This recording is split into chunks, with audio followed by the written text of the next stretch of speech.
éthiques, car il s'agit avant tout des petits hommes. Alors avec nous pour parler du sida, de la drogue, des progrès de la médecine aussi, parce qu'il n'y a pas que des choses noires. Dr Willy Rosenbaum, vous êtes directeur de l'unité des maladies infectieuses à l'hôpital Rothschild, spécialiste du sida. Et vous, Michel Barzac, ancien ministre de la Santé du gouvernement de Jacques Chirac, aujourd'hui député RPR de Paris. Et vous êtes battu courageusement sur ce terrain du sida, et notamment contre le Front National, je crois qu'il faut le rappeler. Willy Rosenbaum, il y a 10 ans, personne ne savait ce que c'était que le sida. Il est apparu brutalement dans cette décennie. Aujourd'hui, c'est devenu une peur, panique gigantesque. Est-ce que dans 10 ans, vous pouvez dire que les choses iront plutôt mieux, ou est-ce que l'épidémie est telle et la pauvreté finalement de nos moyens, quand la recherche n'a pas trouvé et qu'on a finalement qu'un préservatif à la disposition des gens pour éviter la maladie, est-ce que vous pouvez dire que les choses iront mieux ou plus mal? Alors, je crois que les années 80, c'est finalement la découverte de la maladie. Et si il est vrai que nous avons eu 10 000 malades en France dans ces années, nous en aurons 100 000 dans les années 90, il faut que chacun en soit conscient, quoi qu'on fasse, puisque les personnes qui font le sida sont des personnes qui ont été infectées dans les années 80 et qui feront la maladie sida dans les années 90. Donc de toute façon, même si demain on trouve un vaccin, l'épidémie est en marche. Absolument, je crois que tout le monde doit être conscient de ça et mobiliser les ressources pour ça. Alors, est-ce que pour autant il faut être pessimiste? Est-ce qu'il faut être catastrophé?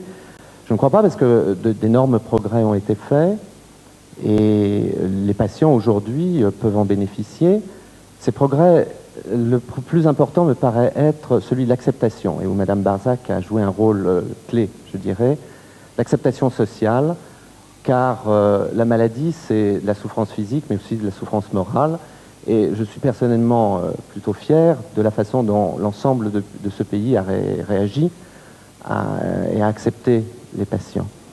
Je crois qu'il faudra faire un effort supplémentaire devant l'afflux de ces malades et augmenter cette acceptation. Et puis, il y a également des traitements qui sont aujourd'hui disponibles. Dès aujourd'hui, et je crois que ça aussi, c'est quelque chose qui marque cette fin des années 80 et qu'il faut faire accepter pour que les personnes, tout le monde sache que des traitements sont disponibles et qu'ils les utilisent. Qu'est-ce que ça veut dire des traitements sont disponibles? Je disais tout à l'heure, je discutais avec Mme Barzac et je disais qu'il y a, en 85, l'espérance moyenne de vie des malades était de 6 mois. Aujourd'hui, cette espérance est passée à 3 ans, 2 ans et demi, 3 ans. Et on peut espérer que ça augmente, et on est sûr même que ça va augmenter dans les prochaines années. Donc, pour obtenir ces résultats, des traitements ont été développés et seront développés à un degré encore plus grand dans les prochaines années. Il faut que les patients encore les utilisent, c'est-à-dire qu'on leur fasse savoir que ces traitements existent dès aujourd'hui, même s'ils ne sont pas définitifs, même s'ils ne sont pas parfaits, même s'ils sont perfectibles. Alors vous disiez un progrès aussi dans l'acceptation par les mœurs. Vous disiez que Mme Barzac, et c'est vrai, a joué un rôle important. Ça veut dire qu'il faudrait que tout le monde y aille de son message. Est-ce que vous n'êtes pas un peu choqué quand vous voyez que la dernière réunion au Vatican a débouché sur un texte disant que le préservatif était blessant pour la dignité humaine? Vous vous dites pas que là, l'Église vraiment non seulement n'aide pas, mais est en retard d'une guerre? Là, je crois que c'est carrément un frein à la prévention et que c'est dommage et c'est grave. Mais je voudrais revenir sur ce qui vient d'être dit. Moi, je ne partage pas complètement l'optimisme, entre guillemets, de Willy Rosenbaum. Il est très relatif, son optimisme. Oui, non, parce que je pense que le rejet n'est pas fini, loin de là. Et qu'il y a aujourd'hui encore dans notre société, je crois qu'il faut revenir sur, au fond, les années 80, le sida. C'était quoi? Les années 80, c'était la sexualité libérée. C'était le sang, au fond, devenu pur. Et c'était la mort, les maladies incurables devenues curables. Et donc la mort repoussée. Et tout à coup, le sida est arrivé là-dessus. Et avec le symbole du sexe et de la sexualité vecteur de cette maladie, du sang qui contaminait, et de la mort qui n'était plus vécue de la même façon. Et on peut expliquer comme ça ce qu'a été d'abord l'irréversibilité, ce sentiment très impossible à accepter des Français, et du monde d'ailleurs, et le rejet. Et aujourd'hui, il faut bien dire que l'accompagnement des malades est fait par les médecins de façon formidable, mais le cœur de la population n'y est pas. Et il y a encore une espèce de rejet social et de fin de vie qui n'est pas admissible. Les femmes, les enfants et les hommes, en grande majorité, qui sont en train de mourir du sida, quand ils ne sont pas hospitalisés, ils sont exclus ou laissés tomber par l'ensemble de la société. Et là, je crois qu'on a un vrai progrès à faire pour la décennie qui vient, et il faut se battre pour le faire. On peut accepter quelqu'un qui a le sida à sa table et on peut... oui, mais c'est parce que les gens n'ont pas compris, parce qu'on croit encore que le sida, ça se transmet, et Dieu sait pourtant si on l'a expliqué, mais les gens n'ont pas encore compris que la contamination, c'était pas en vivant dans un même endroit, dans un même immeuble ou dans une entreprise. Et c'est là qu'il y a encore des choses à faire, parce qu'il y a encore une espèce de peur incontrôlée qui implique le rejet et quelquefois l'anathème. Et c'est pas normal dans notre société aujourd'hui. Au-delà de tout cynisme, est-ce qu'on peut dire que le sida est une maladie typique des années 80 où tout va très vite? Cette maladie va très très vite. Oui, il est vrai que c'est une maladie de la communication, c'est une maladie d'importation, comme on dit. Et dans sa diffusion, le phénomène d'échange, le phénomène de voyage a joué un rôle clé. Même en Afrique, où on voit très bien l'épidémie de sida suivre les grandes routes. C'est effectivement une maladie de notre époque. En tout cas, sa diffusion, l'épidémie, la maladie on ne peut pas dire, mais l'épidémie, le phénomène épidémique est de notre époque. Merci à vous deux d'être venus là aussi, c'est par petites touches dans cette émission, mais au moins essayer de donner un reflet, de rendre compte de ce qu'a été ces années-là et ces années de lutte contre le sida. Merci Dr Rosenbaum, merci Michel Barzac. Lerita Mitsuko maintenant. Marcia Baila a été un succès tout à fait énorme. Ils ont été connus dans les années 80 avec ce morceau-là. Ils sont sur ce plateau. Lerita Mitsuko, Marcia Baila.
On a tous quelque chose en nous de Tennessee, cette volonté de prolonger la nuit, ce désir fou de vivre une autre vie, ce rêve en nous avec ses mots à lui, quelque chose de Tennessee, cette force qui nous pousse vers l'infini.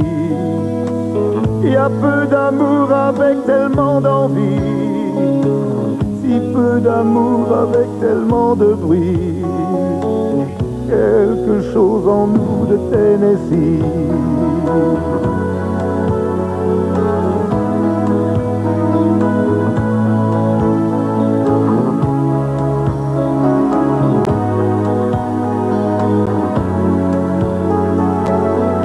Ainsi vivait Tennessee, le cœur en fièvre et le corps démoli, avec cette formidable envie de vie.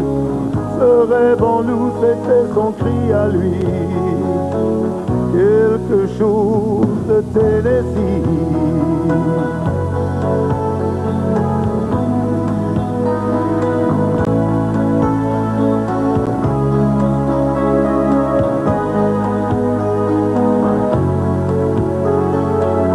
Comme une étoile qui s'éteint dans la nuit, à l'heure où d'autres s'aiment à la folie, sans un éclat de voix et sans un prix, sans un seul amour, sans un seul ami, ainsi disparu Tennessee.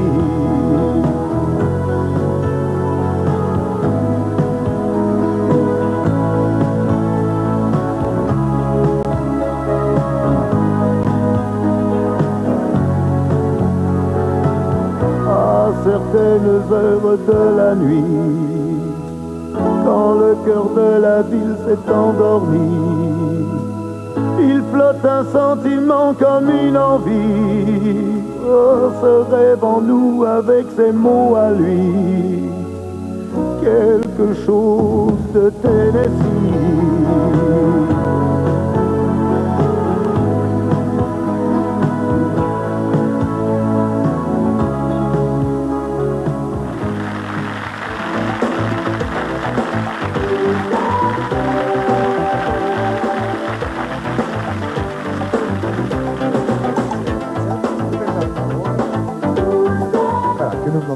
Maintenant, c'est très pratique de faire quelque chose comme ça avec un trucage vidéo extrêmement bien fait par Gilles Amado.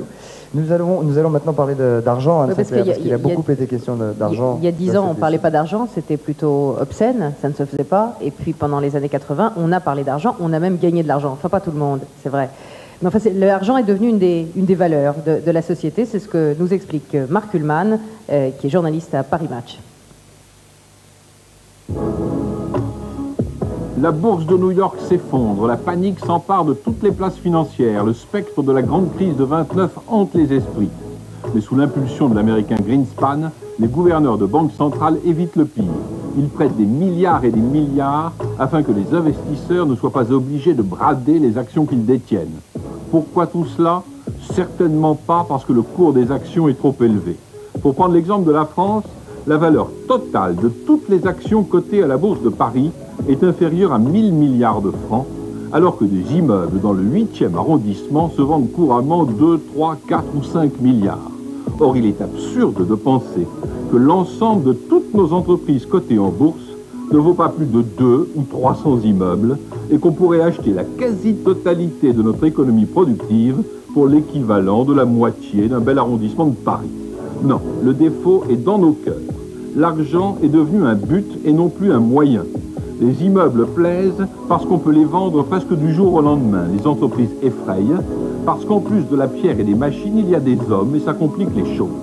Alors tout est sans dessus-dessous, la valeur morale devient la valeur marchande, la transaction purement financière prenne le pas sur les transactions de biens réels, les métiers les plus nobles en viennent à ne plus être considérés parce qu'ils sont mal payés, les infirmières protestent, mais qui veut encore devenir infirmière? Et pourtant, elle tourne l'économie de marché. Ce ne sont pas les pays communistes qui vous diront le contraire. D'ailleurs, la grande peur d'octobre 87 est vite oubliée, et on s'aperçoit que la bourse qui a le mieux tenu le coup est celle qu'on croyait la plus vulnérable, c'est-à-dire la bourse de Tokyo. Là-bas, les entreprises sont cotées jusqu'à 40 fois leurs bénéfices annuels. En Europe et en Amérique, la moyenne est entre 10 et 15. Bref, tout se passe comme si les Japonais avaient 4 fois plus confiance en leur avenir que nous dans le nôtre. Moyennant quoi, ils peuvent acheter 4 fois plus facilement nos entreprises et nos œuvres d'art que nous les leurs. Quel est leur secret? Sans doute chez eux, l'argent n'est-il pas encore le seul but de l'action? C'est encore un moyen, un instrument, une arme, l'arme de la puissance. Alors l'argent comme fin ou l'argent comme moyen, on va en débattre tout de suite. Disons qu'on a même réuni 2 débats en un. Enfin, on va faire les 2 débats successivement. Premier point, l'argent. Bernard Tapie est là, sans pince à linge.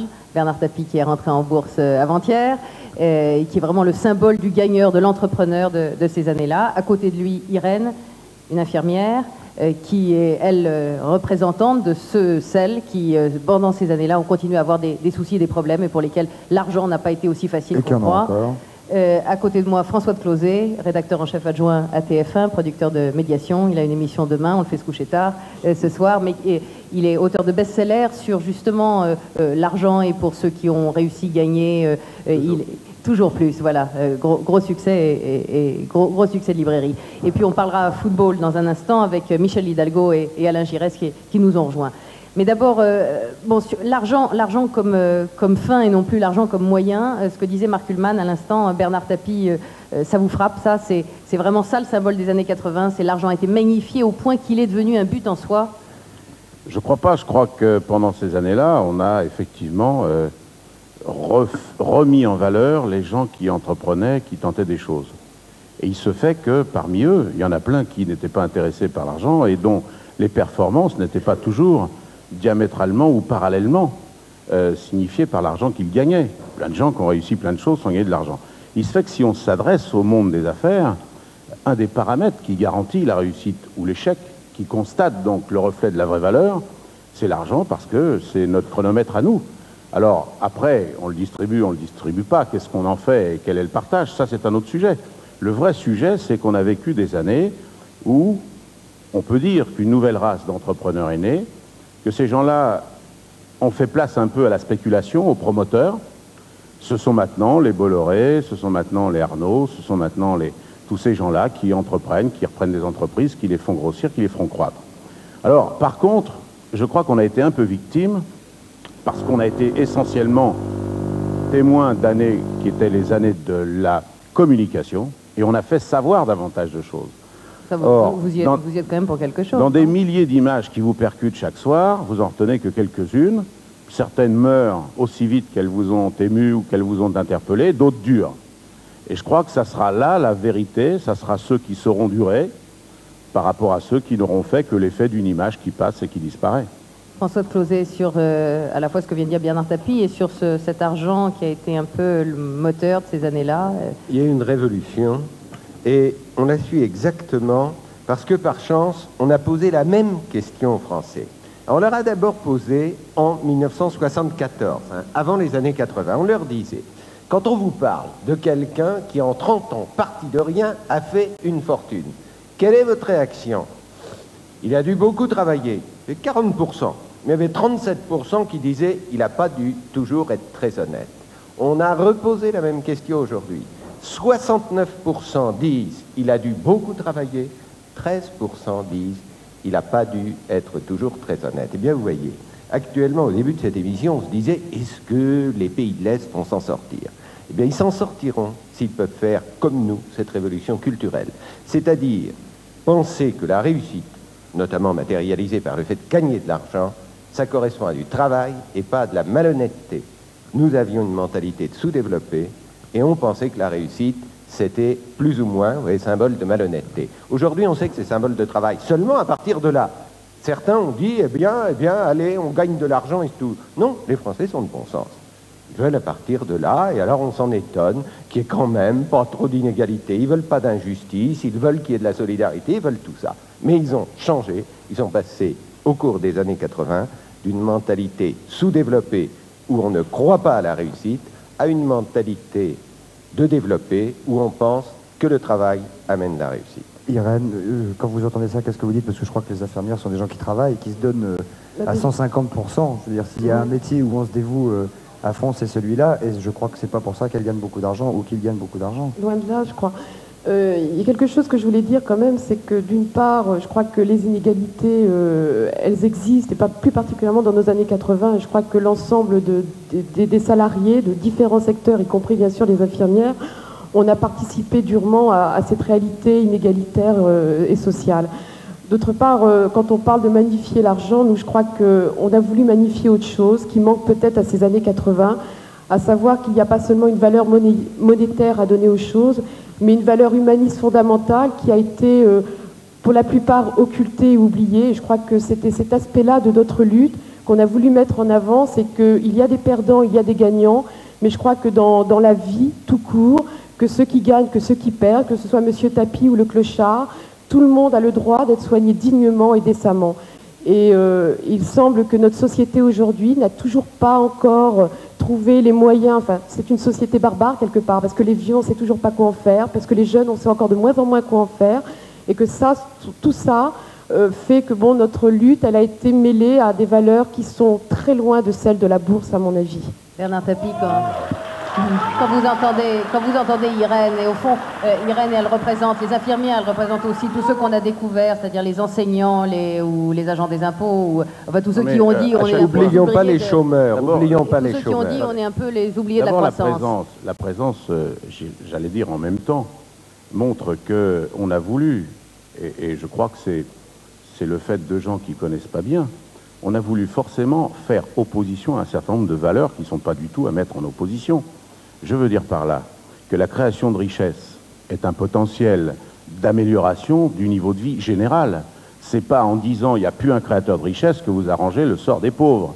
Donc il faut d'abord, avant de parler de partage, savoir qu'on va peut-être avoir quelque chose à partager. Ce qu'il ne faut pas accepter, c'est l'idée qu'on est forcément et cynique et égoïste parce que vous êtes entrepreneur ou riche. Je connais un tas de gens très pauvres qui sont de fiefés salauds, qui sont de vrais gros égoïstes. Et je connais un tas de gens riches qui sont très généreux.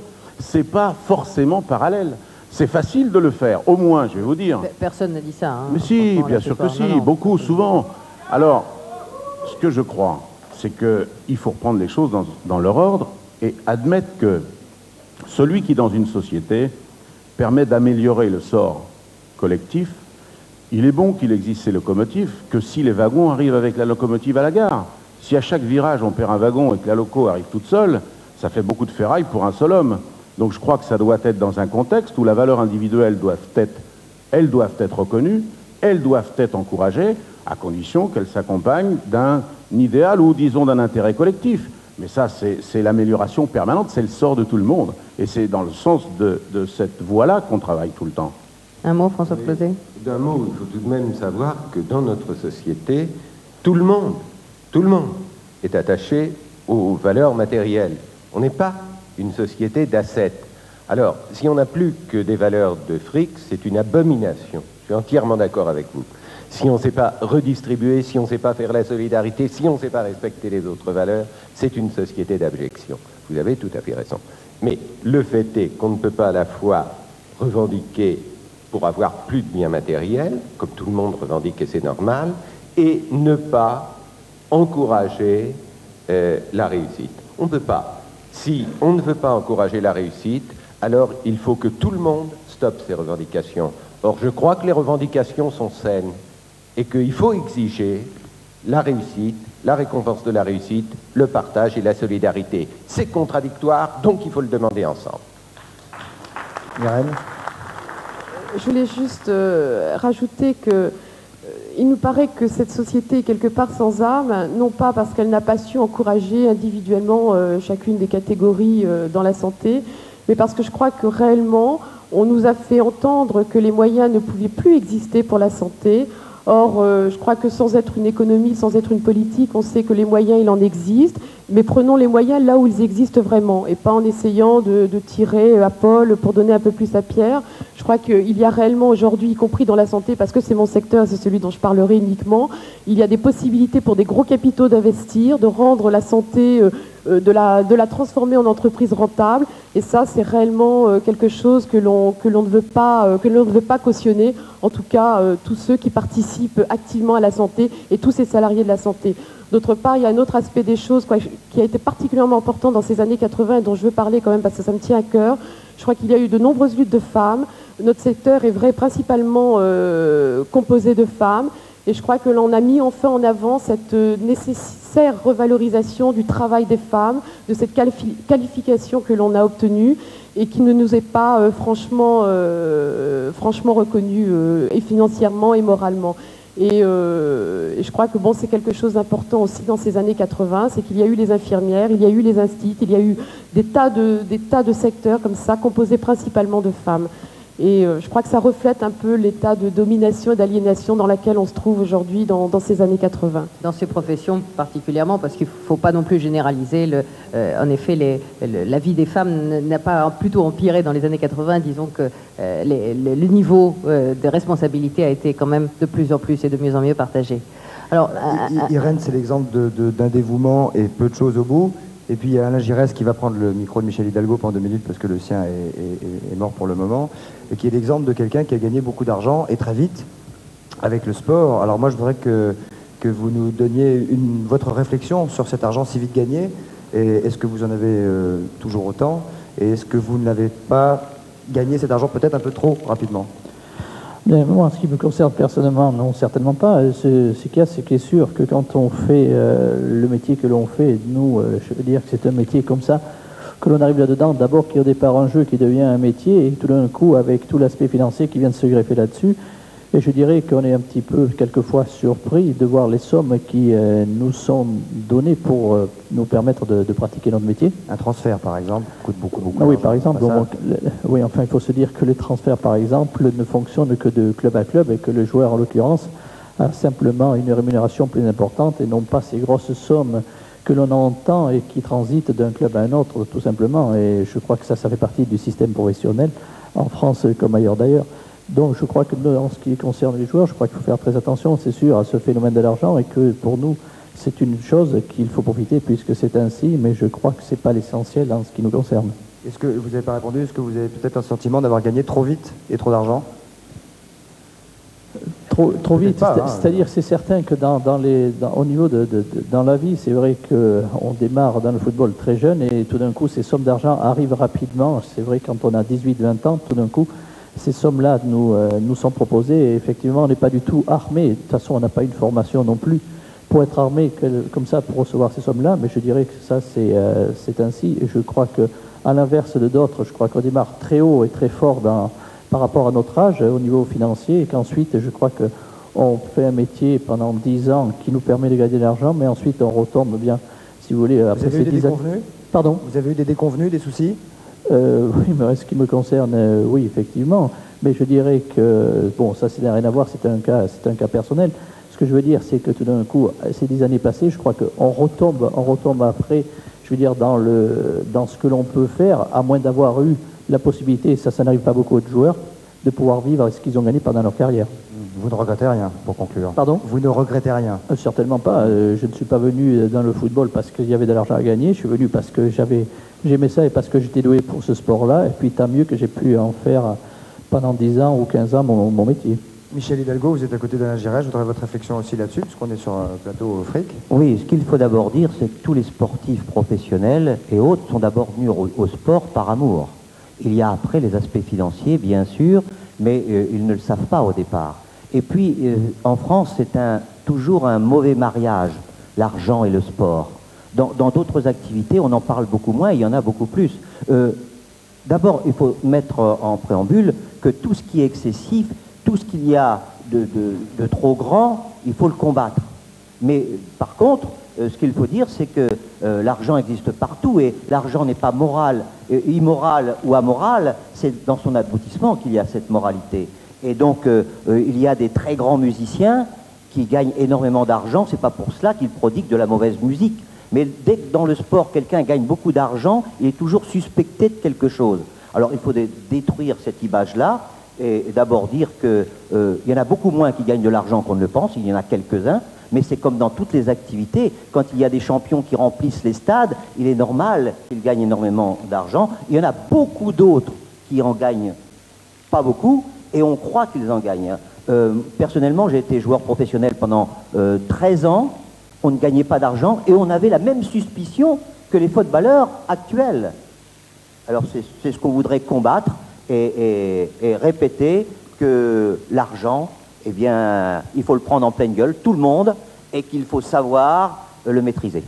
Irène, la dernière question, vous vous êtes beaucoup battu, vous n'avez pas obtenu beaucoup de choses. Est-ce qu'on devient fataliste ou est-ce qu'on garde les mains en l'air et on va continuer à se battre? Qu'est-ce qu'on pense avec tout ce qui vous est arrivé? On pense qu'on va garder les mains en l'air et qu'on essaie de véhiculer tout cet espoir, toute cette espérance que l'on a pour l'avenir, à savoir que tout ne se vend pas, tout ne s'achète pas, et on espère que la souffrance et la mort n'auront plus de prix demain.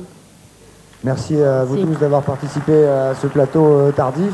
Merci François Closet, Bernard Tapie, Michel Hidalgo, Alain Giresse et Irène. Bon courage. Bernard Lavillier vient de sortir une nouvelle chanson. C'est une transition un petit peu compliquée à faire. Une belle chanson sur les enfants qui partent à la guerre. Elle s'appelle Petit. Bernard Lavillier.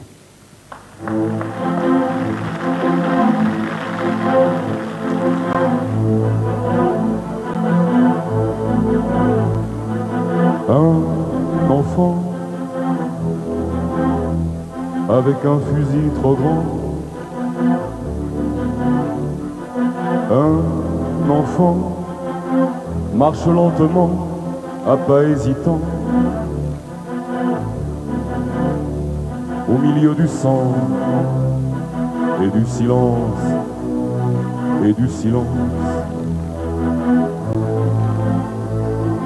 Un enfant, mais apparemment c'est plus un enfant. Depuis très longtemps, trop longtemps, trop longtemps. Bientôt 10 ans, t'as jamais joué au voleur, au gendarme qui a peur, à l'insouciance. Petit, tu devrais regarder les filles et voir dans leurs yeux qui brillent des valses lentes. Tu vois dans leurs yeux des éclairs de feu, béton déchiré par les barbelés, et de temps en temps du cristal de sang. Quand vas-tu mourir?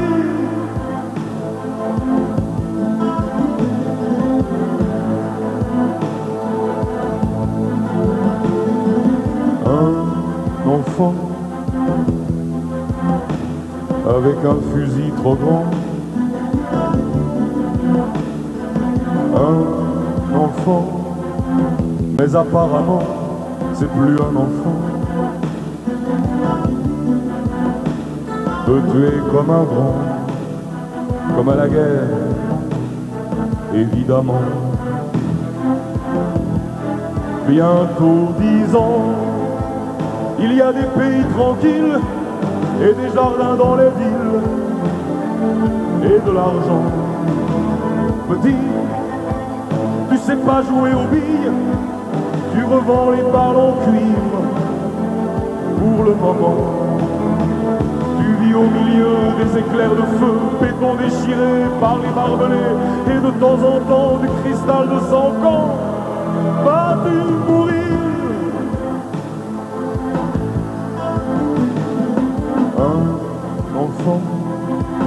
Un enfant trop vieux, un enfant trop dur, un enfant, bien évidemment, peut tuer comme un grand. Et comme c'est la guerre, fais sa ronde, fais sa ronde. Et dans 10 ans, si jamais il n'y a plus l'enfer, si jamais il n'y a plus le fer, le feu, le sang, petit, tu raccrocheras ton fusil comme un cauchemar qu'on oublie. Apparemment, petit, tu joueras peut-être au voleur et les gendarmes auront peur de l'insolence. Petit, tu feras danser les filles pour voir dans leurs yeux qui brillent des valses longues. Mais au fond des yeux, des éclairs de feu, béton déchiré par les barbelés, et de temps en temps du cristal de son cœur. Vas-tu devenir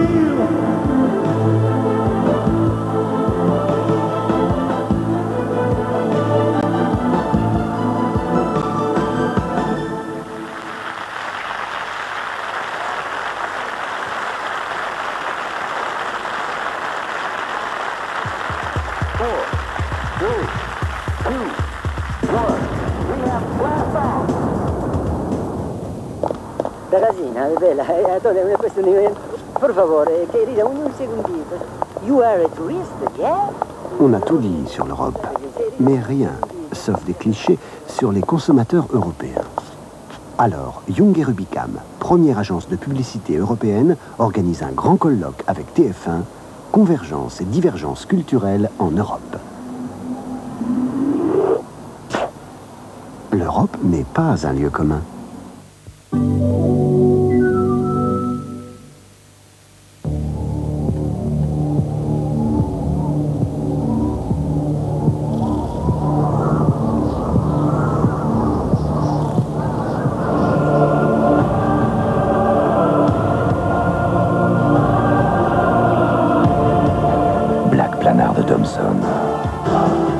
Une nouvelle technologie pour une qualité d'image exceptionnelle.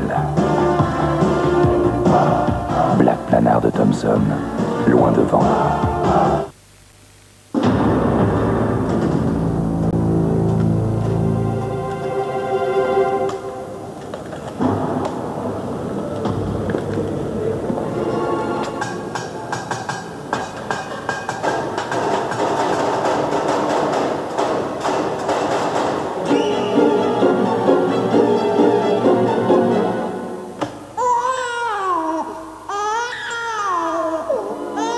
On peut toujours compter sur une Vendée. Synthétiseur 2, 14 nouvelles sélections. Synthétiseur 2, un programme numérique fascinant.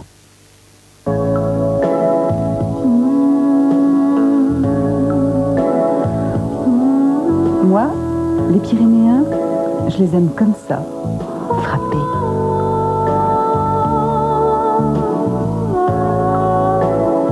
Les Pyrénéens, découvrez-les frappés.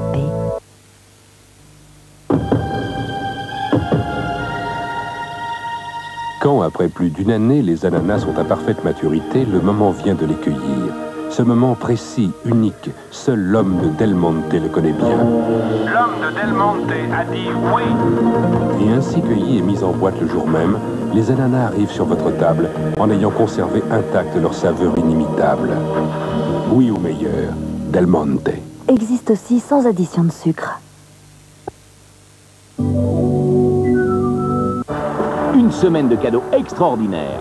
Une semaine de fête avec des candidats formidables et aussi et surtout une super finale tous les dimanches avec toujours plus de cadeaux et de gagnants.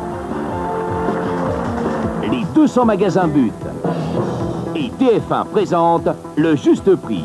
Choisissez bien, choisissez la une. Le juste prix fait des heureux tous les jours sur la une. 4, 3, 2, 1. Oh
Alors nous approchons de la fin de cette émission, puisque vous venez de voir les années 88, une émission, je vous le rappelle, qui était coproduite par TF1 et par Paris Match. Paris Match qui publie aujourd'hui, qui sort un album spécial, Nos années 80, dans lequel vous retrouverez toutes les images de cette décennie qu'on a feuilletées là ce soir avec vous. Vous trouverez des papiers sur les différents thèmes qu'on a essayé d'aborder ce soir et une interview du président de la République dont on a déjà abondamment parlé. Tu m'aides? Non, oui, je vous en prie. Nos amitiés, Monsieur le Président. Nous enchaînons, si vous voulez. Vous avez vu ça? Est-ce que c'est maintenant qu'on montre? Parce que je suis un tout petit peu perdu à cette heure-ci, moi. Est-ce que c'est maintenant que je montre la caméra, s'il vous plaît? On me dit vite un petit signe. C'est maintenant. Oui, regardez, cette caméra-ci, c'est la caméra de demain.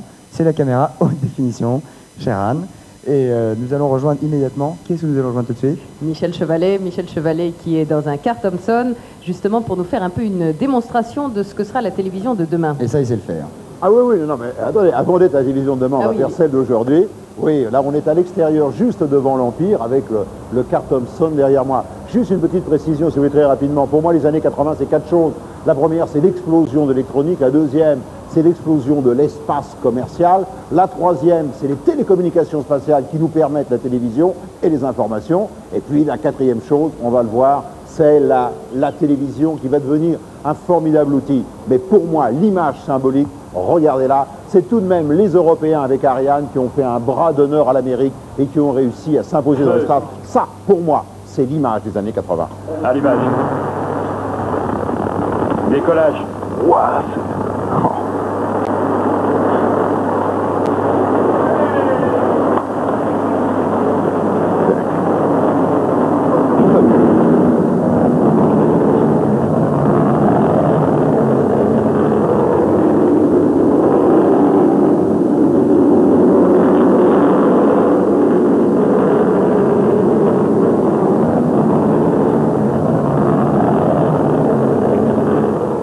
Décollage d'Ariane, donc ça a été, si vous voulez, le formidable succès de l'Europe, comme d'ailleurs l'Airbus. Et puis là, eh bien, je suis dans le car Régie Thomson. Ça, c'est ce que je dirais, vous voyez, c'est la télévision du futur, elle est déjà présente. Ça, c'est, allez, quasiment l'an 2000. On va y revenir. Mais je vais vous montrer que tout ce qui se passe en ce moment, c'est une formidable mutation. Bon, par exemple, ça, c'est votre téléviseur. Vous savez, c'est un rectangle format, disons, 4/3. Et puis, on voit les points images. Tenez, on va mettre une mire. Regardez bien votre téléviseur. Si regardez, vous voyez les petits points de votre téléviseur? Oui. Eh bien ça, c'est ces petits points, c'est ce qui vous donne votre définition. Eh bien on va l'améliorer. Alors voilà, là vous avez la première étape d'une télévision. Regardez bien, ça c'est votre image classique maintenant. Et puis on va vous donner des téléviseurs, regardez, ça s'ouvre, l'image s'ouvre. Et vous avez un écran qui devient un grand rectangle. 16/9, c'est-à-dire que ça vous donne la vision périphérique, ça vous donne le relief. Ces téléviseurs commencent maintenant à être construits. Donc vous voyez, c'est progressif. Ça, c'est les années, allez, 90, 91, 92. Mais c'est pas fini. Si vous regardez l'image, on met une mire, regardez bien maintenant la finesse de l'image. On a multiplié, c'est la deuxième étape, le nombre de points. Voilà, on fait le... Voilà, vous voyez, les points sont... Voilà, il faut pas faire ça de gauche. On va donc faire des points de plus en plus petits. C'est une performance technologique. Et enfin, le dernier point, c'est qu'on va vous multiplier le nombre de lignes. Vous savez que sur votre téléviseur, vous avez 625 lignes. Eh bien, on va les multiplier. C'est la troisième étape. On va passer à 1250 lignes. Je me résume. Dans ce car qui existe, qui fonctionne, qui est couplé à la caméra sur le plateau, eh bien, il y a toute la progression de la télévision. Pourquoi? Parce que c'est un formidable pari industriel. Et le résultat, M. Gomez peut se voir, se découvre en télévision du futur, à côté de Joël de René, qui représente le futur lui aussi, avec la Villette. Bonjour, Joël. Eh bien, vous voyez, ce formidable écran, 16/9, une vision panoramique avec une très très bonne définition. Ça, c'est la télévision du futur, c'est 2000. Mais on va faire un petit retour. Je vous disais, c'est tout de même un formidable pari industriel. Regardez, ce qu'il faut bien s'imaginer, c'est qu'actuellement dans le monde, eh bien, il n'y a que 5 constructeurs de tubes de télévision et que donc les mutations vont être progressives. Nous sommes allés dans une usine au sud de Rome, à 50 km de Rome, c'est chez un grand constructeur européen, Vidéocolor. Regardez ce que cela représente, la télévision. Vous allez voir, c'est comparable à l'industrie automobile. Vous allez découvrir donc sur ces images. C'est tout de même étonnant de voir la manière dont on fabrique les tubes de télévision. On commence d'abord, donc voici l'usine, on commence d'abord par faire le masque. Le masque, c'est de la tôle qui a été emboutie, tôle d'acier, vous voyez, perforée de milliers, de dizaines de milliers de tout petits trous. Ensuite, c'est des convoyeurs. Vous voyez, ça ressemble à l'usine. Ensuite, sur la plaque avant du tube, il faut déposer la substance qui va vous donner les couleurs rouge, vert, bleu. Alors, on dépose la pâte, on centrifuge, on fait cuire un peu, et puis on va exposer au rayonnement ultraviolet. On fait en quelque sorte de la photogravure. Donc voilà, et on le fait à 3 reprises. En somme, on vous fait un négatif qu'on révèle qui devient un positif. Et vous avez donc 3 couleurs sur votre écran. Il suffit ensuite de coller, je dis il suffit de coller la face avant du tube sur le cône.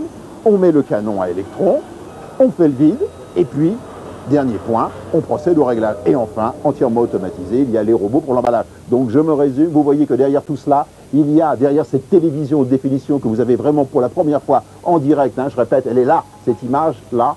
Ça, c'est votre télévision de demain, mais c'est un formidable défi industriel, je dirais. C'est quasiment la survie de l'Europe technologique face, bah oui, monsieur Gomez, on pense bien entendu au Japon. Monsieur Gomez, en 16/9, vous êtes très beau. Et ben voilà l'enchaînement. Donc avec nous, comme on ne l'aurait pas compris, Alain Gomez, PDG de Thomson. À côté de lui, Joël de René, directeur du développement et des relations internationales de la Villette, biologiste, futurologue bien connu. Michel Cotta, à côté de moi, directrice de l'information de TF1 et qui a été la première présidente de la haute autorité, c'est-à-dire de l'institution qui a symbolisé le détachement des industries de communication du pouvoir politique. On va y revenir dans un instant. Alain Gomez, c'est un défi industriel formidable. C'est l'Europe face au Japon. Et c'est une bataille que vous espérez gagner? Une bataille que nous gagnerons, mais c'est une bataille extraordinairement difficile. En fait, une bataille décisive. En fait, c'est une partie de bras de fer. Je crois que pour comprendre, il faut remonter au début des années 80, pour comprendre cette histoire qui va se terminer à la fin des années 90. Donc c'est un peu le sujet de l'émission de ce soir. Au début des années 80, le Japon est un pays qui sort à peine du sous-développement. Il contrôle environ 10% de la production mondiale en électronique. Il suit, il imite, il copie. À la fin des années 80, le Japon contrôle 50% de la production mondiale électronique. Il a complètement sorti les Américains eux-mêmes de l'électronique en public. Il a sorti tous les Européens, sauf 2. Et il domine le marché. Et comme les Japonais sont les Japonais, c'est-à-dire un peuple guerrier, tout entier organisé pour la domination, et la domination totale, car un Japonais ne se contente pas de 50%, de 60%, de 70% du marché. Il veut 100%. Il veut 100% de tous les marchés. Il veut 100% de toute la photo, de toutes les motos, demain de toute l'automobile, et bien entendu de toute l'électronique. Donc comme un Japonais veut tout, eh bien il continue. Qu'est-ce que fait un Européen? Eh bien, un Européen regarde la situation, déplore d'avoir été enfoncé sur un magnétoscope, enfoncé sur les postes de radio, enfoncé sur les lecteurs de compact disque, mais constate que sur la télévision, sur ce produit, nous avons encore un bastion, un très gros bastion, solide. Et nous savons que depuis 10 ans, les Japonais creusent une mine, une grande mine, profonde, discrète, mais très dangereuse, pour nous faire sauter. Et cette mine, c'est la télévision de définition. La télévision de définition, c'est le moyen qu'ils ont choisi pour nous sortir à la vérité de notre dernière position forte, de notre dernier bastion, les produits télévision. Résisterons-nous alors? Oui, nous résisterons, je crois que nous gagnerons. Nous gagnerons. Pourquoi? Parce que nous sommes les plus forts, comme toujours dans chaque guerre. Même ceux qui ont dit qu'ils étaient plus forts au départ ont fini par être plus forts. Ceux-là même dont vous parlez finalement. C'était un peu long et un peu pénible, mais ils sont arrivés.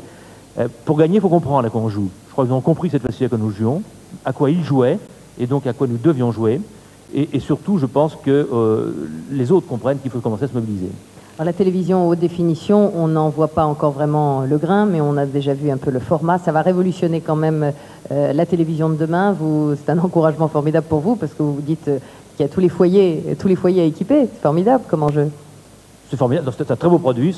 Effectivement, comme l'a montré Michel Chevalet tout à l'heure, c'est un produit qui est 8 fois meilleur en définition, en qualité, que celui qui existe actuellement. C'est en fait, c'est le cinéma sur grand écran total dans votre salon. On peut dire quand même que les citoyens et les Français pourront l'avoir chez eux quand? Ce qu'on dit demain, c'est peut-être après-demain en fait. 95. 1995. Faut être patient. Ah, c'est les années 90, on recommencera. Hein. Oui, bon, ça on sait pas. Michel Cotta, on voulait parler avec vous un peu de l'explosion des télévisions dans le paysage, du nombre de télévisions et du fait qu'elles se sont peu à peu libérées du pouvoir politique. Alors est-ce que plus de télé, ça a été plus de liberté? Ça, sans doute, hein, j'en suis convaincue. Mais je crois que ce qui est très important dans les années 80, c'est l'abandon du monopole. Je crois que c'est la date essentielle dans l'histoire de la télévision.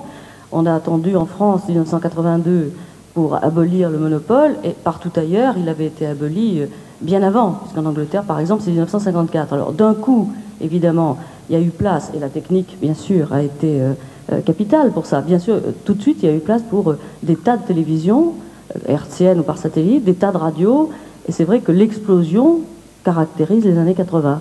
Alors, dans tout ça, les hommes politiques, finalement, ils ont commencé à avoir peur, comme toujours en matière de communication, parce qu'on a toujours peur des phénomènes qu'on n'est pas sûr de maîtriser. Et puis après, finalement, ils se sont aperçus que, au fond, plus il y avait de canaux, et plus la liberté d'expression était assurée. Mais ils se sont aperçus aussi qu'on ne dominait pas la télévision comme on l'a dominée lorsqu'il y avait une seule chaîne en France, par exemple, parce que tout le monde était captif. Il n'y a plus de téléspectateurs captifs. Et ça, c'est ça la liberté. Ils sont aussi aperçus que quand ils avaient essayé de dominer la télévision, ils avaient généralement perdu les élections. C'est ça, ils se sont aperçus que c'était une machine aussi très difficile et qu'on pouvait pas, et qu'il ne suffisait pas d'y apparaître pour convaincre. Et que souvent, c'est parce qu'on apparaissait trop. Il y a des hommes politiques qui en ont fait la démonstration d'ailleurs, mais c'est parce qu'on y apparaissait trop qu'on perdait les élections. Donc c'est un outil qu'on ne sait pas tellement apprivoiser, que les hommes politiques ne savent pas apprivoiser, dont ils ont peur, mais auquel finalement ils sont bien obligés de se résigner. Et dans cette bataille, au fond, la communication a gagné. Et on peut dire qu'on est désormais affranchi, on est comme toute démocratie normale, un peu comme on disait tout à l'heure avec Philippe Séguin et Jacques Delors, on est devenu une démocratie banalisée. Et aujourd'hui, la télévision est affranchie du pouvoir politique. Je crois que l'audiovisuel, c'est un reflet de la société politique dans laquelle on vit, de la société tout court, et que plus il y a de moyens d'expression, et plus grande est la démocratie. Hein, je pense que c'est la conclusion. Oui, oui, mais c'était une tout le monde disait, je suis optimiste, je suis pessimiste. Ben, on peut être optimiste après tout. Eh bien, restons-le. Joël de René, est-ce que vous êtes optimiste pour la technologie de demain et d'après-demain? Je suis un optimiste inquiet. C'est-à-dire que je suis optimiste et j'ai foi en l'homme, sa capacité de se ressaisir, mais je suis inquiet par les délais qui restent pour vraiment comprendre les grands enjeux du monde de demain. Mais vous savez, rendre le futur concret, on va terminer, au fond, on a balayé toutes les années 80, ouvrons un peu sur les années 90. Qu'est-ce qui va changer pour nous dans les années 90, très concrètement, dans notre vie de tous les jours? Est-ce que je peux dire un mot sur un pionnier des années 80? Je vous en prie. Un pionnier des années 80 qui était un pionnier du monde des sports de glisse, un pionnier de la planche à voile, et qui a disparu jour pour jour, le 24 novembre 1984, entre la Chine et Taïwan. C'était mon frère Arnaud de René et je voulais lui rendre hommage ce soir. Vous faites bien.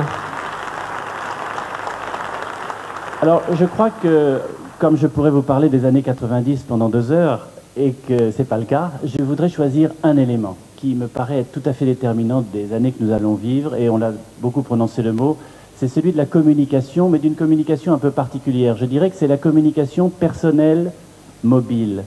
C'est-à-dire la possibilité pour chacun de pouvoir se connecter à des ordinateurs, à des téléphones, à des différents réseaux avec lesquels nous allons pouvoir travailler.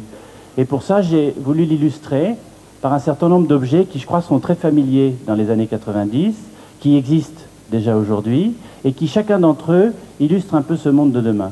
Le premier, c'est un ordinateur qui est ici et qui est très puissant. Pour vous donner une idée, cette machine, Attendez, je vais vous tenir le micro. Cette machine qui fait à peu près 512 K de mémoire aurait occupé, il y a encore 4-5 ans, pratiquement 1 mètre cube. Il ne faut pas que vous bougiez trop, parce que sinon le cadre il va devenir fou. Hein. Pratiquement 1 mètre cube. Et cette machine peut communiquer avec les réseaux internationaux, c'est-à-dire donc beaucoup d'autres ordinateurs, par l'intermédiaire d'un modem miniaturisé comme celui-là. Donc voilà déjà un premier exemple, la miniaturisation extraordinaire des ordinateurs et le fait que probablement vers la fin des années 90, on pourra communiquer avec eux par la voix. Je le pose là. Le deuxième objet que j'ai voulu vous apporter, parce que je crois qu'il est tout à fait symbolique des années 90, c'est ce téléphone. C'est un téléphone français, il sonne, je peux l'entendre. Il s'appelle le Pointel, il sera commercialisé en 91, il sera en test en 90 dans le cadre d'un accord entre France Télécom et les Britanniques, et il permet de rentrer sur le réseau téléphonique par une petite borne hertzienne, et donc à chacun, à très bon marché, ça va coûter vraiment pas cher du tout, de rentrer sur les réseaux internationaux mondiaux. Et puis, il y a ce petit appareil. Alors là, vous pouvez vous appeler... On pourra téléphoner de n'importe où dans le monde. De n'importe où dans le monde, à condition d'être à 200 ou 300 mètres d'une borne. Mais ces bornes sont partout dans toute la France, dans les hôtels, dans les cafés, dans les gares, dans les aéroports. Alors, vous pourrez appeler de partout. Rendez-le, Michel. Regardez, c'est pas lourd. Mais on peut pas vous appeler. Alors, l'idée, c'est de coupler cet appareil avec un qui existe déjà aujourd'hui et qui sera très courant dans les années 90, qui est un beeper. Il y a peut-être d'ailleurs quelqu'un qui va m'appeler dessus, puisque je me vois à la télé, ça peut arriver. Un alphapage, et l'idée c'est de coupler le Pointel et l'alphapage pour que l'on puisse vous appeler et en même temps... Enfin, là, sa page, pour expliquer en 2 mots, c'est qu'il y a un petit écran à cristaux liquides. Il y a un petit écran, un tout petit écran à cristaux liquides. C'est un petit récepteur hertzien. Et par un Minitel, on peut vous envoyer, déjà beaucoup de gens utilisent ça aujourd'hui, on peut vous envoyer un message par Minitel et ce message s'affiche sur l'écran, rappeler un tel à tel moment, etc. Michel Cotta était en train de dire on ne sera plus jamais tranquille. Moi j'avais envie de compléter la question. question. On peut le fermer, voilà. on peut le fermer. J'avais envie de compléter la question en disant est-ce que tout ça nous rend plus libres ou plus dépendants? Alors ça c'est un risque. Je crois qu'il n'y a jamais eu autant d'outils de communication. Les téléviseurs, les téléphones, les écrans, les ordinateurs. Et pourtant, on se sent vraiment de plus en plus isolé. Le risque, c'est que les gens s'isolent dans leur bulle, s'enferment, qu'il y ait une dépersonnalisation des rapports humains par écran interposé. C'est pourquoi je crois que les gens ont de plus en plus besoin de se retrouver dans des lieux très forts. Par exemple, vous avez parlé de la Cité des Sciences et de l'Industrie tout à l'heure. C'est un lieu où les gens se retrouvent, où ils peuvent voir ces objets, essayer de mieux les comprendre et en quelque sorte les intégrer à la culture. C'est d'ailleurs pour ça qu'on a choisi comme grand thème 91, l'homme et la communication. Merci Joël de René, merci Alain Gomez, merci Michel Cotta. Alors on va regarder le dernier album d'images. Album 1989. 1989, on en a vu tout à l'heure seulement une partie quand on a voulu évoquer l'effondrement du communisme dans les pays de l'Est. On va regarder l'ensemble de l'année 89 et on se retrouve après pour conclure. 4, 3, 2, 1.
À la fin de cette émission, je vais vous demander de réserver un accueil extrêmement chaleureux à l'artiste qui va arriver et qui a attendu toutes ces heures pour chanter une très très belle chanson, qui est une chanson de Balavoine. Mais avant, on va se dire au revoir. On va se dire au revoir, on va dire au revoir à tous ceux qui sont passés la soirée avec nous pour feuilleter un peu cet album des années 80 de manière un peu impressionniste avec tous les événements, les images, les acteurs principaux où on a essayé de donner un peu un reflet de ces années-là. Je vous rappelle que cette émission a été coproduite avec Paris Match qui nous a aidé dans la construction de cette émission, Alain Ranger, Dominique Cancien, Béatrice Esposito, les gens de la SFP, tout le monde a beaucoup travaillé. Nous aussi, on est un petit peu fatigués, on va aller faire un gros dodo, on vous souhaite une bonne nuit, mais avant ça, une très très jolie chanson de Balavoine, tous les cris, tous les SOS, et c'est Jeanne Masse qui est attendue et qui est là ce soir pour la chanter. Jeanne Masse.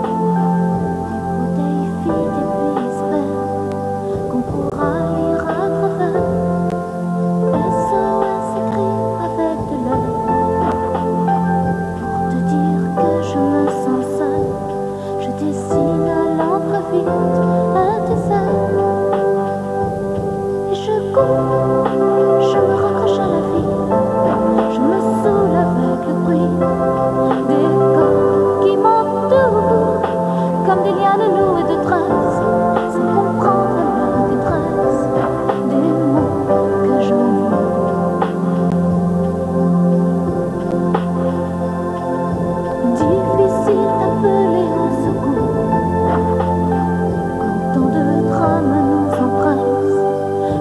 d'Armelot et de Strauss, étouffe un peu plus les cris d'amour. Ceux qui sont dans la faiblesse et dans un dernier espoir disparaissent. Et je cours, je me raccroche à la vie, je me saoule avec le bruit des corps qui m'entourent, comme des lianes nouées de traces, sans comprendre la détresse des mots que j'envoie.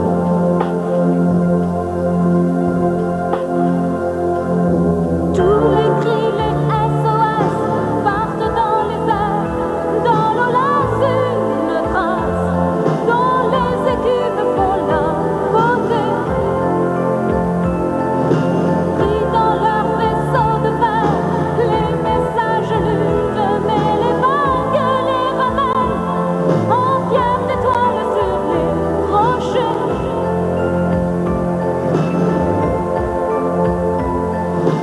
Et j'ai ramassé les bouts de verre, j'ai recollé tous les morceaux, tout était clair comme de l'eau.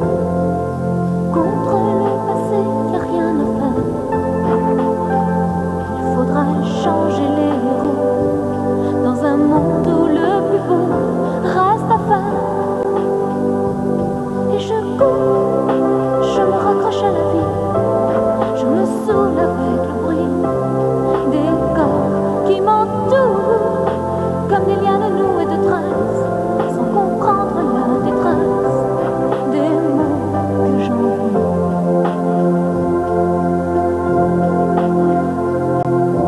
Tous les cris, les SOS partent dans les airs, dans l'eau lasse une trace, dont les équipes font la beauté.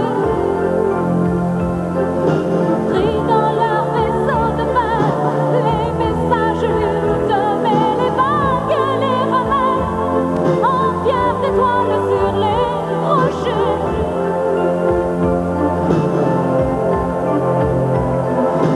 Tous les cris, les SOS partent dans les airs, dans l'eau lasse une trace, dont les équipes font la beauté.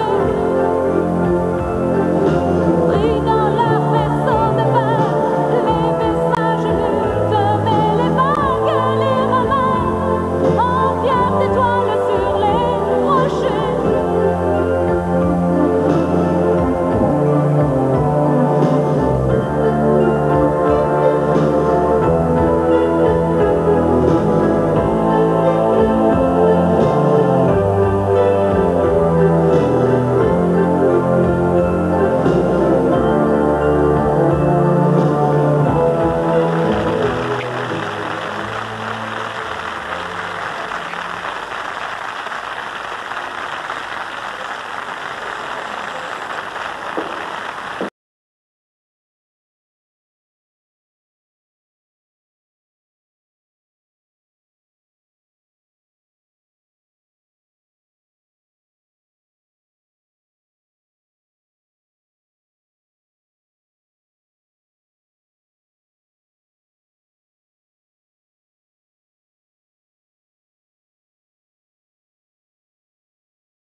Messieurs, l'événement de la soirée sur la Une, c'était cette émission que vous venez de suivre, Nos années 80.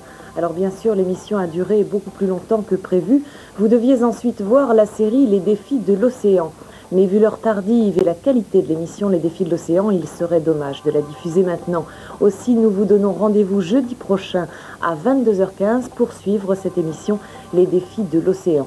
J'espère que vous voudrez bien nous excuser et nous pardonner pour ce changement de programme. Dans un petit instant, on retrouve Jean-Claude Narcy pour le journal TF1 Dernière. À tout à l'heure.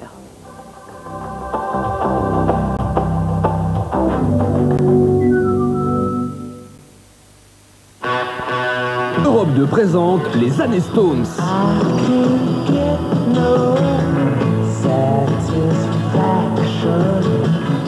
I sit and watch as tears go by.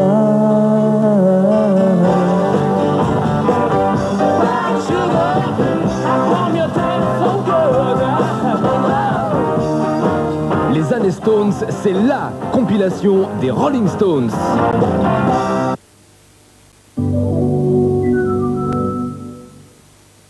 Les infos qu'il vous faut, c'est ça TVHA. Rendez-vous sur votre Minitel 3614 TVHA. Avec les 80 magasins Cuisine Plus, Sébastien c'est fou. Devinette, qu'est-ce qui a tous les talents, qui peut prendre toutes les formes, qui a pour seul credo le rire et un penchant pour la folie? Sébastien, bien sûr. Regardez Sébastien c'est fou et venez gagner un voyage au Brésil dans l'un des 80 magasins Cuisine Plus. Sébastien c'est fou, un rendez-vous inimitable sur la Une.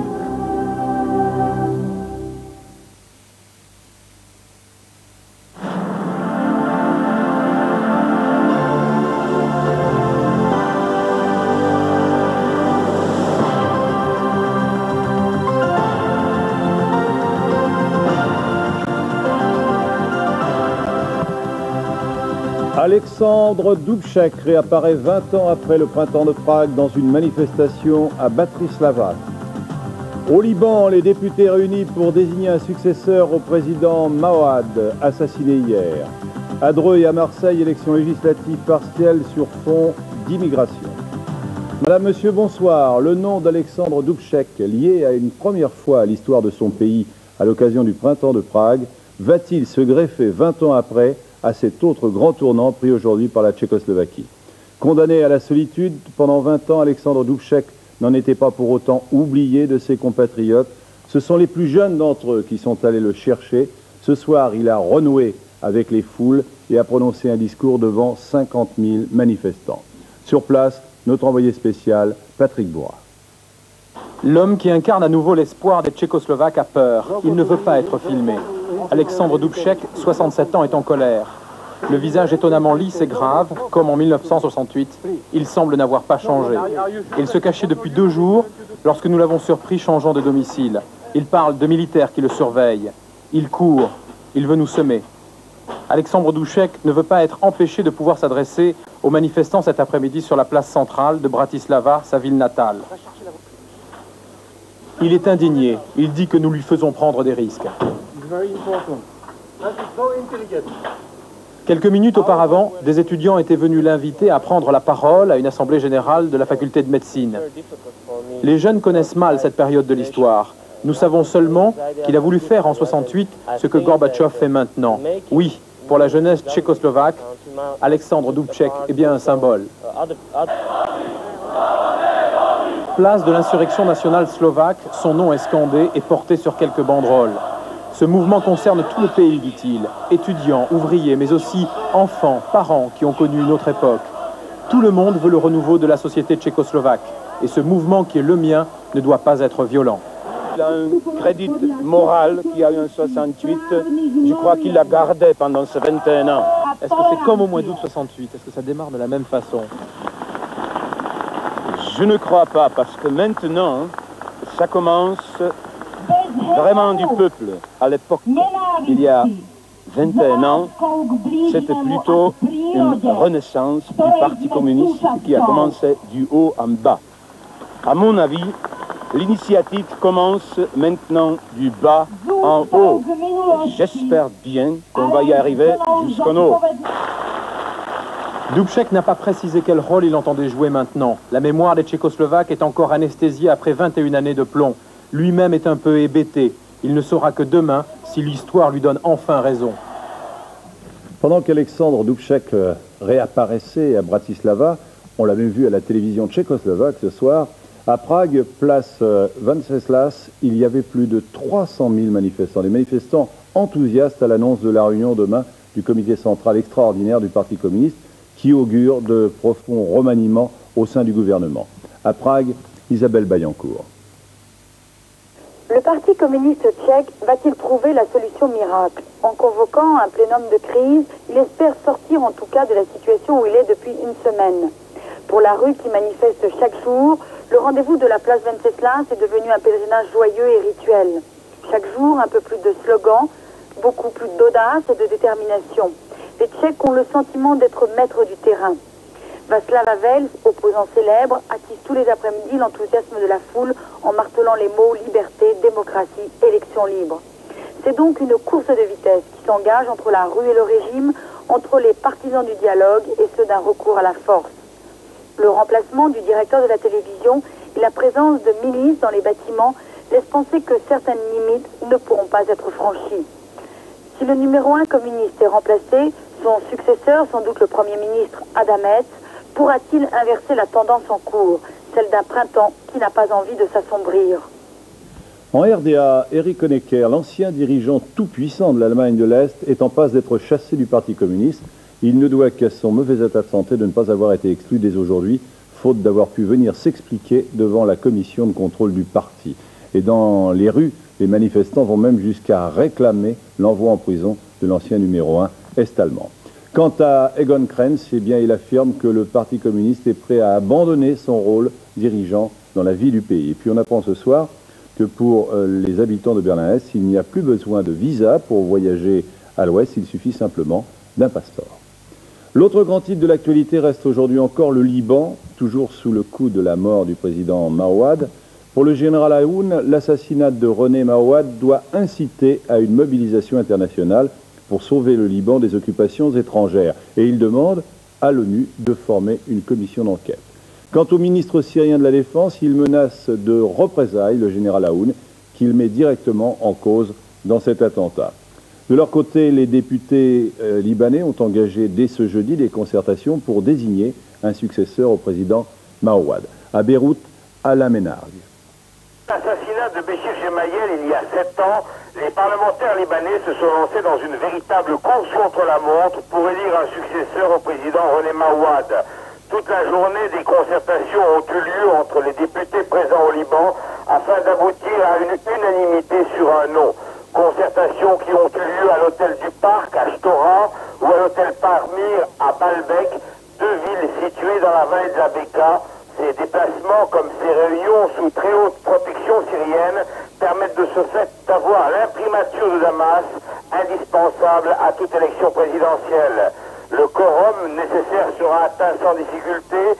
43 députés sont présents au Liban. Il faut 48 votants lors du scrutin et une douzaine de parlementaires vivant à l'étranger ont annoncé leur venue. L'endroit pourrait être à nouveau la base militaire de Cléat, au nord Liban, à une trentaine de kilomètres de Sghorta, où, samedi matin, auront eu lieu les obsèques du président assassiné.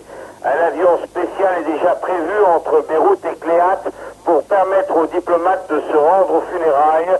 Ils pourraient assister également dans les heures qui suivront à l'élection présidentielle. Sur le Liban, il faut savoir encore que dans la soirée, 2 avions israéliens ont attaqué une base de la FPLP dans le sud du pays. Le raid a fait 1 mort et 6 blessés. Les autres nouvelles du monde en bref et en images avec Véronique Lafont. Depuis 2 jours, on vote en Inde pour élire un nouveau Parlement. Et déjà, on constate des fraudes. Le comité électoral a d'ailleurs ordonné l'annulation du scrutin dans plus de 600 bureaux de vote. Les élections se déroulent dans un climat très tendu. Plus de 40 personnes ont été tuées. Retour au calme au Salvador. Après 10 jours de combat, les rebelles du front Farabundo Martí proposent la conclusion d'un cessez-le-feu et n'écartent pas une reprise des pourparlers avec les autorités salvadoriennes. Selon les derniers chiffres officiels, les affrontements auraient fait plus de 3000 morts et blessés. Les changements à l'Est au cœur des travaux de l'Internationale socialiste réunie à Genève. Dès l'ouverture des débats, Willy Brandt, le président de l'organisation, a déclaré « Nous devons être coopératifs mais prudents en ce qui concerne l'admission ou la réadmission des partis sociodémocrates d'Europe de l'Est ». À Dreux, à la veille de la législative partielle de dimanche prochain, tous les ténors des différents partis se succèdent d'avant le premier tour pour soutenir leur poulain. Ce soir, Laurent Fabius pour le candidat socialiste Claude Nespoulos, ou bien encore Alain Juppé pour le RPR Michel Letuyer. Quant à Marie-France Stirbois, vous la voyez ici sur vos images, qui veut reprendre le flambeau de son mari, eh bien elle bat la campagne sur le thème de l'immigration, qui est d'ailleurs au centre du débat. À Marseille, autre législative partielle importante pour pourvoir au remplacement de Jean-Claude Gaudin, élu sénateur. Là encore, le Front National est présent avec Marie-Claude Roussel, pour laquelle Jean-Marie Le Pen fait une campagne active. À Marseille, Arlette Chabot. L'intégration des personnels immigrés extra-européens est aujourd'hui pratiquement impossible parce qu'on a laissé se constituer chez nous comme autant de ganglions cancéreux au bord de la métastase générale. On a laissé se constituer des communautés étrangères homogènes. Telle ville de la région parisienne est la deuxième ville malienne du monde. Telle autre est une ville tunisienne, ou marocaine, ou algérienne. Telle autre encore pakistanaise. C'est autant de communautés qui entendent aujourd'hui conserver non seulement leurs lois, leurs coutumes et leurs mœurs, mais même l'imposer autour d'eux, comme le disait cet imam, on croit rêver, à Noyon, au nord de Paris, qui venait vérifier personnellement que sa fille n'était pas assise à côté d'un garçon. Nous sommes venus ici pour coraniser la région. Oui, la polémique sur le foulard islamique vient de rebondir. L'affaire se déroule bien à Noyon, dans l'Oise. Une vingtaine d'élèves refusent d'ôter le fameux foulard. L'inspecteur d'académie menace de sanctionner les enfants pour absence au cours, ce qui entraînerait pour les parents la suppression des allocations familiales. Les responsables présumés de la vague d'attentats pro-orientaux en 86 à Paris, Fouad Ali Saleh, a été renvoyé devant le tribunal correctionnel ainsi que 17 autres personnes inculpées. Et de son côté, Mohamed Mouager a bénéficié d'un non-lieu du juge Boulouk. Ouverture d'une procédure de redressement judiciaire à l'agence centrale de presse. Par cette décision, bien, le tribunal de commerce de Paris permet à nos confrères de pouvoir continuer à travailler normalement, et cela pendant au moins 6 mois. À présent, un exemple des lenteurs de la justice française. Un homme, René Dubourg, a attendu 6 ans en prison avant d'être jugé. C'est le record du genre. Cet après-midi, devant la cour d'assises de Versailles, René Dubourg demandait sa mise en liberté provisoire avant le procès. Les juges ont décidé de le maintenir en détention. Jean-Pierre Berthet. Le provisoire qui dure, c'est une expression que connaît trop bien René Dubourg. Cela fait exactement 5 ans, 10 mois et 10 jours que cet homme de 28 ans est en détention provisoire. Faites le calcul, il avait 22 ans quand il est entré en prison après un hold-up manqué contre une bijouterie à Bruxelles. Avec de longs silences, comme si la mémoire flanchait, René Dubourg s'adresse au juge. Ça va faire 6 ans que j'attends un jugement, que j'étouffe dans une cellule de 10 mètres carrés avec 2 ou 3 autres détenus. Et il éclate en sanglots. Le président de la cour d'assises, M. Dubreuil, constate volontiers que cette situation est regrettable. Un juge d'instruction qui tombe malade et qui finalement part à la retraite et est remplacé, ça peut arriver. Mais 18 mois de perdu avant d'interroger l'inculpé sur sa personnalité et de le présenter aux experts, ça n'est pas normal. Vous voulez dire que ces révoltants enchaînent Maître Liénard, mon client et la victime d'un mauvais fonctionnement de notre justice. C'est en contravention avec la Convention européenne des droits de l'homme. 6 ans, ça peut choquer, reconnaît enfin l'avocat général Blondet, mais les faits reprochés à René Dubourg sont graves et de toute façon, je peux lui garantir qu'il sera jugé dans un délai de 3 mois. Pendant ce débat juridique, une femme continue d'attendre. L'épouse de René Dubourg a eu le temps de compter. À raison de 3 visites par semaine, elle en est à 800 parloirs à la maison d'arrêt de Bois d'Arcy. Oui, et je viens de vous le dire, les juges ont décidé de maintenir en détention René Dubourg. Peu d'indications sur les principales places financières. Tokyo a été fermé ce matin, pas de cotation non plus à Wall Street pour cause de Thanksgiving. Dans ce contexte, sur un marché très calme, la Bourse de Paris a amorcé le nouveau terme boursier en douceur. L'indice CAC 40 enregistre un gain de 0,35%. Bonne tenue du lingot en hausse de 900 francs. et du Napoléon qui gagne 11 francs. Il est commun de le dire, les Français ne sont pas doués dans l'apprentissage des langues étrangères et ce n'est pas une fausse réputation. Dans ce domaine, nous avons pris même un grand retard sur nos voisins européens. Or, une école privée tente une expérience en dispensant des cours à de très jeunes enfants et en 3 langues, s'il vous plaît, français, anglais et allemand. Objectif, préparer les Européens de demain, Axel Girard. Eurécole, c'est d'abord une pédagogie ambitieuse. Les enfants reçoivent dès la maternelle un enseignement trilingue. Activités de base en français, sport en anglais et activités d'éveil artistique en allemand. À cela s'ajoute une organisation différente du travail. Les cours dispensés dans des classes à petit effectif s'étalent sur 4 jours. Une place très large est donnée aux activités physiques et d'éveil artistique. Je crois qu'avec l'ouverture du marché européen, il était temps que l'on fasse tomber non seulement des barrières économiques, mais des barrières mentales et que l'on aille vers une plus grande communication. Et je suis convaincue qu'il faut commencer très très tôt les langues et qu'en 6e c'était déjà trop tard. S'il est encore trop tôt pour évaluer cette expérience, Eurécole n'a ouvert ses portes qu'à la dernière rentrée. Les premiers résultats s'annoncent prometteurs. We learn German and English. On va aussi dans la bibliothèque et... Les enfants ici commencent déjà à discuter entre eux. Pourtant, ça fait 6 semaines qu'on travaille avec eux. Je trouve que c'est déjà un bon résultat.